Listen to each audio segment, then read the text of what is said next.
Historia en corto.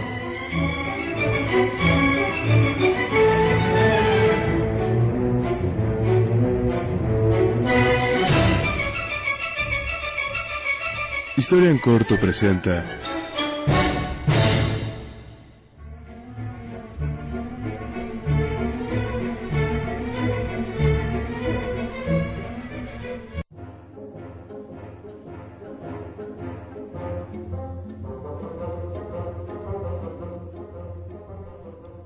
Hola público de Frecuencia UAM, bienvenidos a una emisión más de su programa Historia en Corto. Hoy 27 de julio transmitiendo desde las instalaciones de la Universidad Autónoma Metropolitana al sur de la Ciudad de México. Los saluda Isnardo Santos y hoy me acompaña Juan Raúl Barreiro Medina. Hola amigos de Historia en Corto, pues muy bien, muy contento de estar aquí una vez más con ustedes, ya listo para recibir pues cualquier comentario que quieran dar a través de Facebook o vía Twitter y pues bueno, continuamos con la licenciada Sanja Salcedo Aguilar para platicando sobre cuestiones del deporte. Ya platicamos en estos primeros dos bloques sobre el Club Pumas de la universidad, pero ahora quisiera platicar contigo sobre cuál es la experiencia de hacer historia del deporte en nuestro país, que es un tema que quisiera tratar contigo. ¿Cuál es hay método? ¿Qué es lo que se hace cuando se aproxima uno al deporte en nuestro país?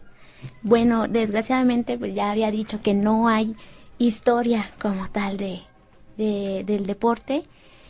Sin embargo, bueno, la importancia es que hace falta, ¿no? O sea, por ejemplo, ahorita vivimos una época de, ¿cómo se dice?, de obesidad, ¿no?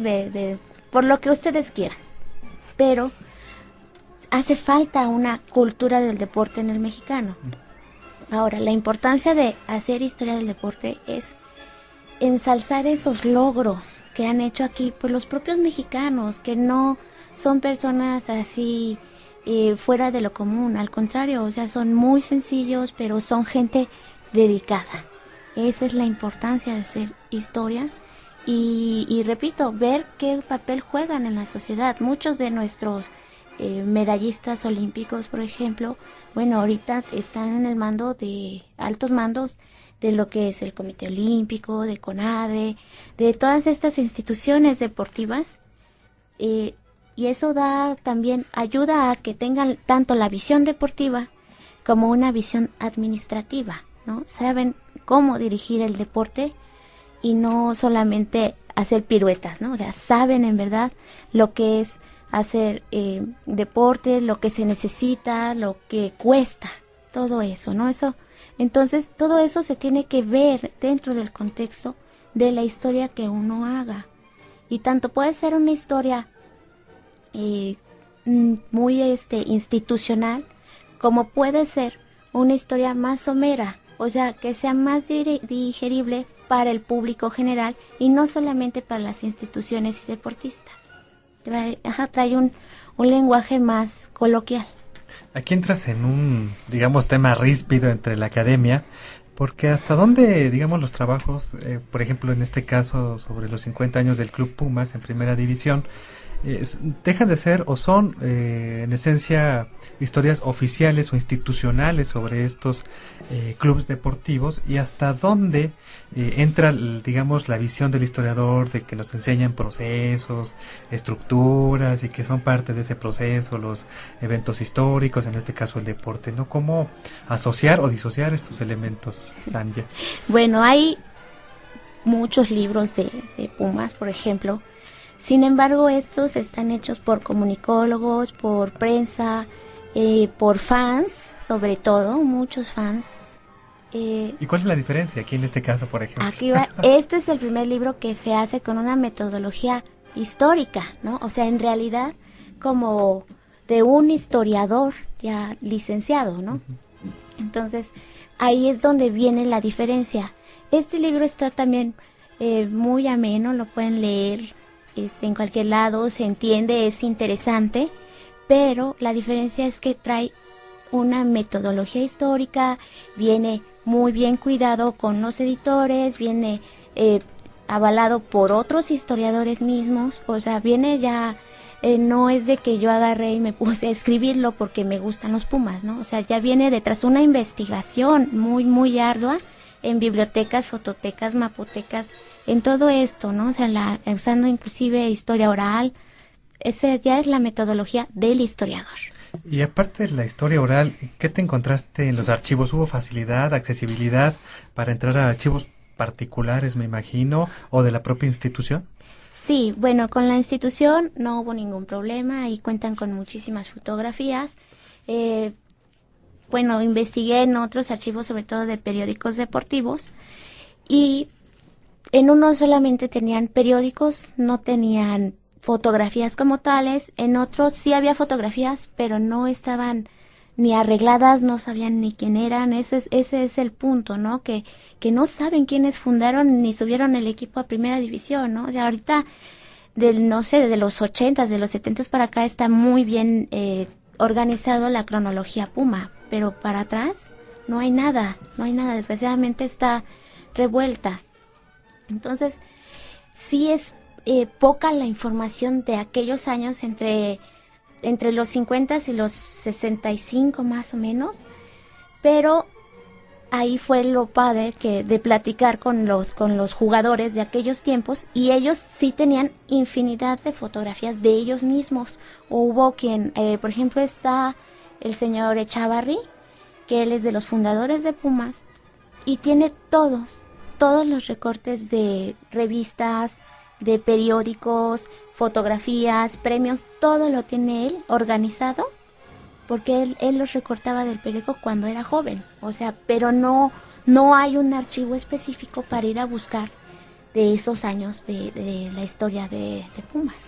Y afortunadamente pues cuentas con el valor de la historia oral, ¿no? Todavía para este caso, ¿no? Sí, eso es lo importante, donde en verdad yo no me abocaba a los testimonios de otros libros o eso, sino que yo me dediqué a hablar directamente con los jugadores y decirme, ¿qué sentías o qué sentiste cuando entraste por primera vez al estadio, ¿no? O sea, ya profesionalmente, ¿no? ¿Qué hicieron después de que ganaron el pase a la primera división? ¿A dónde se fueron a celebrar? ¿Qué hicieron? ¿Qué les decían sus familias, sus novias? Todo eso, ¿no? Sí, en serio. Entonces, la idea es ver, ¿no? O sea, ¿qué pasó? Y luego, ¿qué pasó también después de que dejaron Pumas? ¿A qué se dedican actualmente? Digo, porque ya son señores de más de 70 años que siguen íntegros, pero ¿qué pasó, no? O sea, ¿qué pasó con su carrera? ¿Qué pasó con su vida? ¿Qué hacen actualmente? Esa es también la importancia. Oye, ya que entraste a este terreno resbaloso, porque es un terreno muy resbaloso, el de la historia oral, ¿qué te encontraste, digamos, con tanto testimonio? ¿Hay contradicciones, afirmaciones? Porque es un método muy complicado, porque la memoria es flaca. Sí, no, la verdad sí fue muy complicado, tuve que ser muy imparcial y cotejar todo lo que me comentaban los señores en periódicos, en otras publicaciones y todo eso, porque sí, como dices, o sea, nos juntábamos 2 o 3 y terminaban peleándose que porque no, que el gol, que no sé qué, que yo no lo metí, que lo metió fulanito, que lo metió a sutanito, no, que íbamos con tal uniforme, no, que íbamos con el otro, o sea, bueno, o sea, sí, como dices, o sea, la historia pues sí estuvo, oral es difícil, hay que ser muy cuidadoso y también llevar al que estás entrevistando, porque si lo dejas hablar se va, entonces hay que regresarlo al tema, ¿no? A enfocarnos al nuestro objetivo, ¿no? Sí es difícil. Pues qué buena experiencia tuviste en la historia real, que también se acerca mucho a la etnología, ¿no? En ese aspecto. Entonces es hacer un trabajo etnológico, digamos, con jugadores o exjugadores de fútbol en este caso, ¿no? Sí. Oye, pues te quiero agradecer muchísimo tu participación el día de hoy. Hace falta tiempo, por ejemplo, hay una parte también que deberíamos de revisar en la historia del deporte, de cómo no solo se va profesionalizando, sino cómo entra el mercado, ¿no? Dentro de este espacio deportivo y cómo empieza. Ese da para otro programa. Sí, para otros. Muchos trabajos de tesis que deben de empezar a trabajarse sobre distintos clubes deportivos, no solo de fútbol, también del béisbol, que pasó en nuestro país con el béisbol, con el fútbol americano, con el básquetbol, por qué no llegó a los niveles que actualmente tiene de profesionalización el fútbol en nuestro país, ¿verdad? Y mucho tiene que ver el aspecto del mercado, ¿verdad? Del capital, al final de cuentas, que son estructuras que no podemos perder de vista al final de cuentas, ¿no es así, Sanja? Sí, eso, y por ejemplo ahorita me estoy adentrando un poquito más a lo que es la historia de los deportes militares, en lo que es el Archivo Torres Blancas. Con ellos tienen una gama, pues no tan grande, pero sí bastante rica en cuanto a historia de deportes militares. Por ejemplo, ese es un ramo que también está olvidado. Por ejemplo, la lucha libre. ¿Cuándo se empieza a comercializar la lucha libre? ¿Cómo es que entra, por ejemplo, cuando entra la Federación de Fútbol? Y bueno, o sea, entonces, ¿cómo es que se empieza a jugar ya no con el deporte? O sea, que inclusive ya no es un deporte, sino que ya es un atractivo comercial. Así es. Muy bien, vamos a dejarlo hasta aquí.